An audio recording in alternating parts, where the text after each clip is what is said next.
এটা ছিল ডাইন পাশের চাকা, এই জোড়া ইয়া বাম পাশের চাকা হেজেন, ঠিক আছে। বাম পাশের জোড়া হেজেন,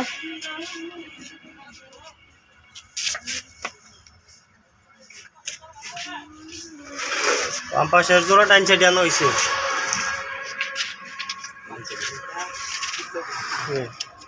আর নতুন রাবারিং জোড়া, ঠিক আছে। এই যে বাম সাইডে লাগানো হয়েছে।